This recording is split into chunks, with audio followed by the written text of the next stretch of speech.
네. 정부가 대통령 직속 재정개혁특위의 권고안을 반영해서 종합부동산세 인상안을 최종 확정지었습니다. 네, 취재기자 연결해 자세한 내용 들어보겠습니다. 김동욱 기자, 우선 개편 방안부터 알려주시죠.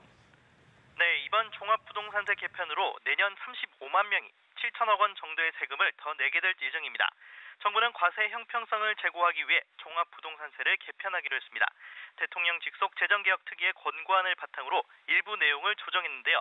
특이안보다 다주택자에 대한 세부담이 조금 더 강화된 것이 특징입니다. 우선 과세 표준을 정할 때 적용하는 공시가격의 비율인 공정시장 가액 비율은 연 5%포인트씩 90%까지 인상합니다. 과표 6억 원 초과주택에 대한 종부세 세율은 구간별로 0.1에서 0.5%포인트 인상합니다.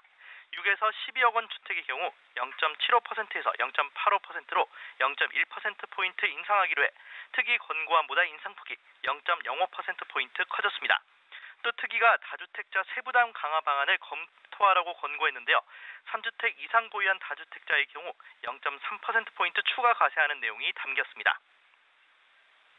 자, 그리고 다주택자에 대한 세부담이 강화됐지만 상업용 토지에 대한 세율은 올리지 않기로 했다고 하는데 재벌과 대기업에 대한 특혜 논란도 나오고 있다고요. 네, 특위가 상업용 토지인 별도 합산 토지에 대해서는 전 구간 일률적으로 0.2%포인트 인상하라고 권고했었는데요. 정부는 이를 받아들이지 않고 현행 유지를 결정했습니다. 별도 합산 토지에는 대기업 소유 업무용 빌딩 등이 포함되는데 이에 대한 세율이 현행대로 유지되는 겁니다. 이에 따라 0.2%포인트 인상하라는 특위 권고안조차 재벌 봐주기라고 목소리를 높이던 시민단체들의 반발이 예상됩니다. 기대 세수 효과도 최대 1조 1천억 원에서 7,422억 원으로 3,500억 원 가까이 줄었습니다. 특이안보다 주택분 세수가 624억 원 늘어나지만 사업용 토지 세수가 최대 4천억 원가량 줄기 때문입니다.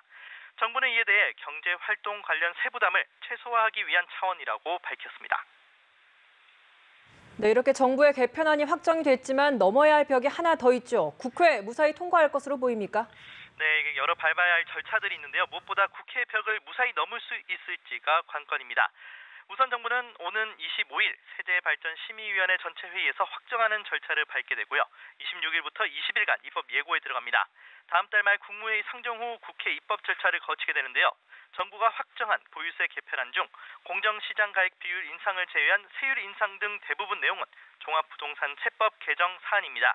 야당은 이미 대통령 직속 재정개혁특별위가 내놓은 권고안에 대해서도 편가르기 증세라며 강하게 반발하고 있는 상황입니다. 참여정부 때 도입됐다가 이명박 정부 때 무력화됐던 종부세가 10년 만에 재위상을 되찾을지 주목되고 있는데요. 야당 반대로 국회 입법 과정에서 누더기가 될 가능성도 배제할 수 없습니다.